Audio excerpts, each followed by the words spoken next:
So we have Kero Brody. This is a very common match, I think. And who do you think recently has the advantage? You think Kero or Brody? So I think Brody won when they played at Super Smash Con Fall Fest, which was a couple of years ago now. Since then, I'm not sure that they've played. Based on the day, though, I would say I would favor Kero.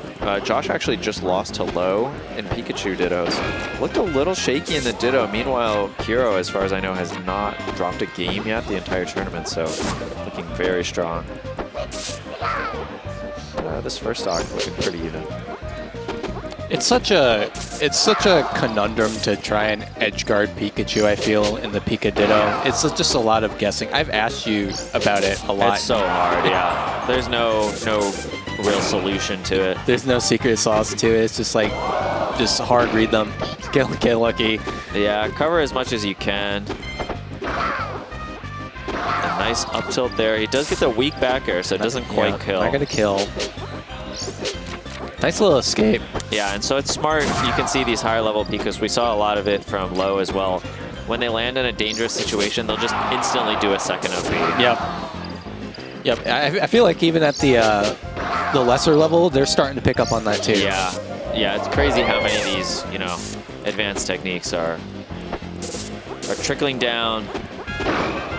I think what makes it different for, like, you know, a Brody and a Kero, though, is that they get more mileage out of it. Like, they have... Won that shield pressure.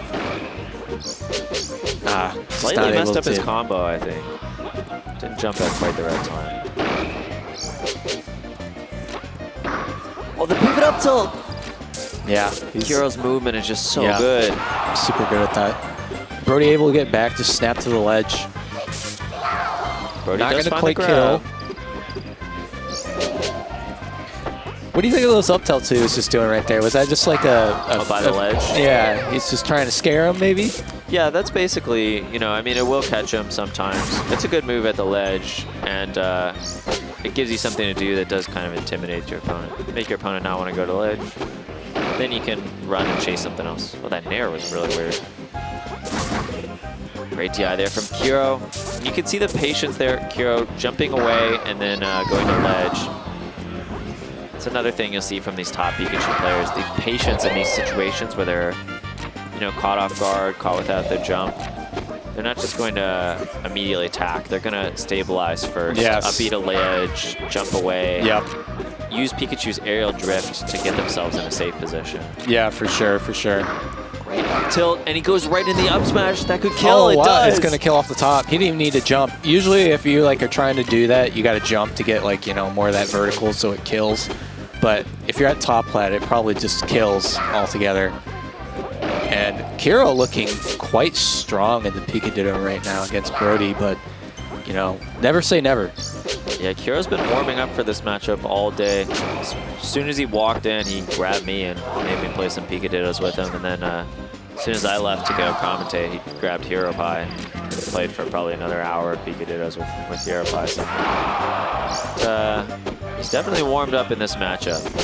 And based on the performance against CTG, looked pretty warmed up. And look at this defensive play for him. Yeah. Kero finally gets hit, but man, that was a really nice shield jump in the corner. And Brody's still got a lot of percent to play with.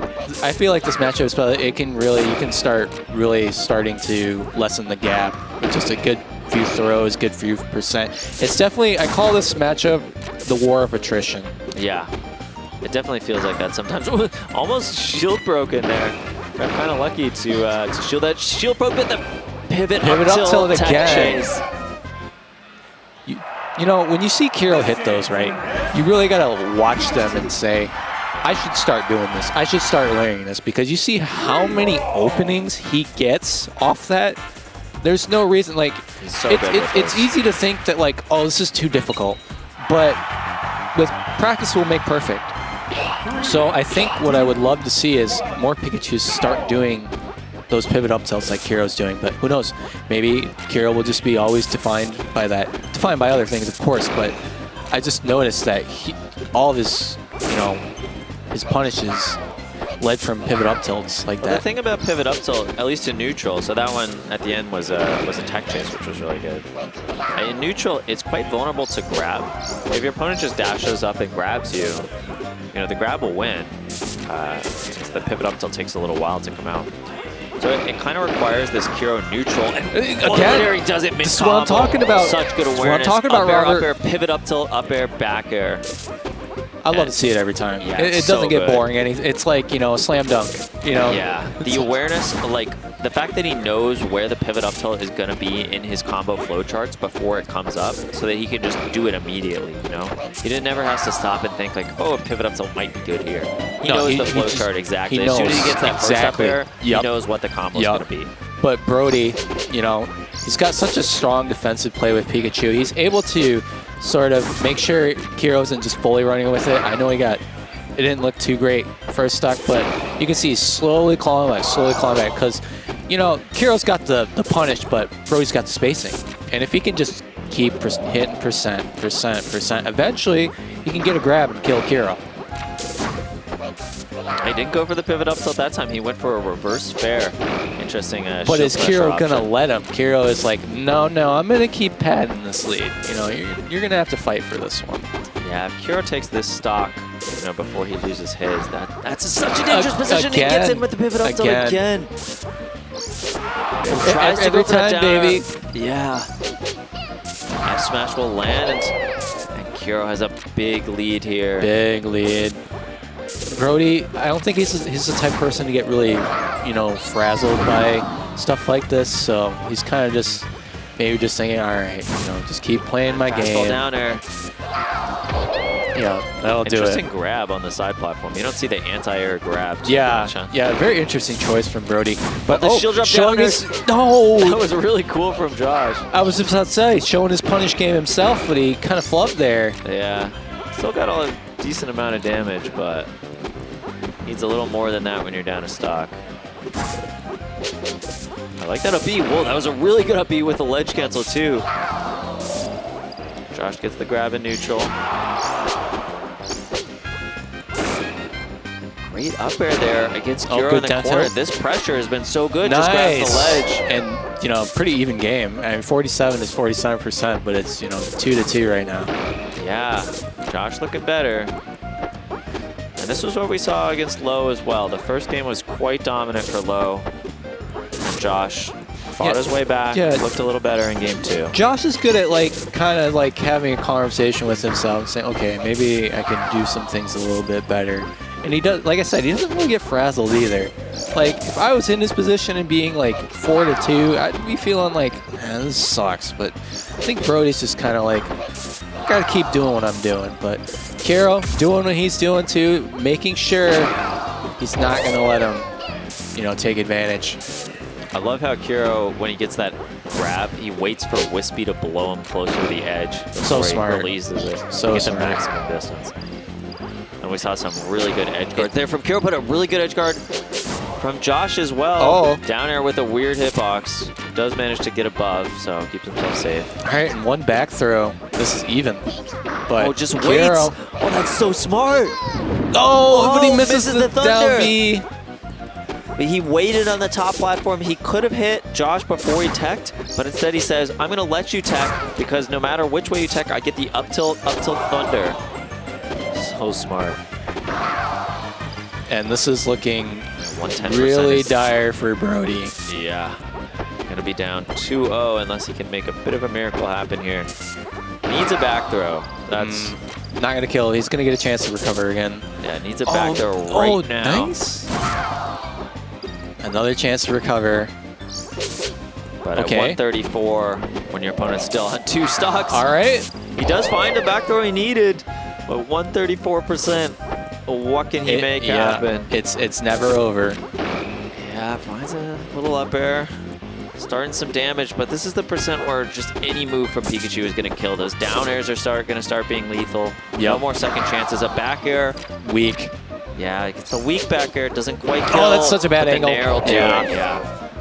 Kind of sucks when you're trying to recover as Pikachu, because the more percent, the more weaker your recoveries become, because you have to you know, have to take account for more space to get back, and you're gonna fall eventually, and they can just wait for you and then hit you, right?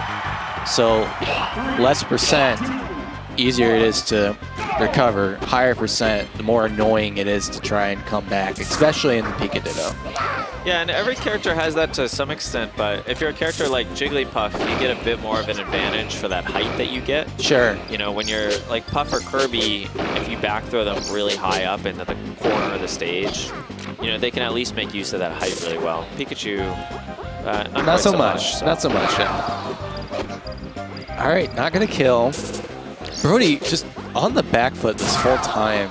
Yeah, even from the first stock, Kero just has the lead. The slightly better punish game. Yeah, Kero looking really strong. Yeah, really strong today. This Kero looking at the moment. I mean, he's yet to drop a game. This is winner's quarters, so he's gonna be, if he wins this game, which is looking likely as he finds that back air, he'll be in winner's semis without dropping a game in the tournament. Yeah, but we could see Brody do something. He's good at. You cannot count Brody out. No, you can't. Sure. I think he's quite good in the clutch, actually. Finds that grab. Not quite gonna kill. I like these up tilts at the ledge. Yeah, smart edge guarding here from Brody. Oh, hard read F smash. If it worked, it would have been cool. Well, that up B was so good. Kero goes for that fastball back. So what I'm seeing from Kero a lot is that he's doing a good job. He's doing a lot of like those falling back airs where like he throws them out right, and then Brody, thinking he maybe has a chance, he just gets hit by that back air. Those falling back airs are being, you know, such a boon to him. You know what I mean? Yeah, it's such a powerful move, especially when, you know, you have the lead and your opponent feels like they need to make something happen. Yeah, you can just keep throwing them out. You just keep throwing them out, yeah, and your opponent's eventually going to try and approach you, and they'll just run right into it. So. I also love the way Kero does these little pivots on the ground. Sure. You can see very few players really move like that. He's so fast at like pivoting so that he'll be facing away from his opponent so that he can use those back airs. Right. Yeah, look at him do these little pivots on the side platform. Yeah, he loves moving. He's constantly moving. He's constantly moving and grooving. I think he's. Look at him go.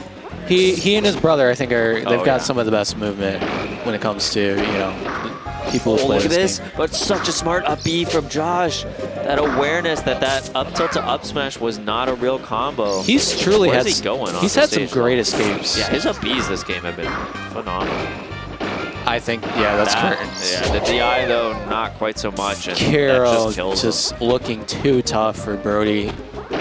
The punish game has been very, very different between these two players. Yeah, if Kero was like messing up once in a while, maybe, you know, Brody could find a way. But Kero's just, look at this. Oh my god. Just constantly making sure he's hitting him, but Brody able to get that back throw. Kero's back at it. Though. Yeah. Constantly applying good pressure. I think that's what I'm seeing a lot from Kero as well. Like really good pressure, in the way that like he's again. He's like the ledge. This could be it for Josh. Finds the up smash and 3-0 from Kero, looking super strong, like really strong. Like I predicted that Boom could beat Kero, but the way Kero is playing, I might have to not. Yeah, so Kero will face the winner of EG versus Yashi, which is crazy. And then, yeah, on the other side of the bracket, that is the Boom zone. But still a lot of Smash to be played over there. Yeah, I still want to see it, though. I still want to see Kero Boom. I think, of course, Boom can win. Boom has to make his way over there. All right, who's he got? Looks like Boom has to play.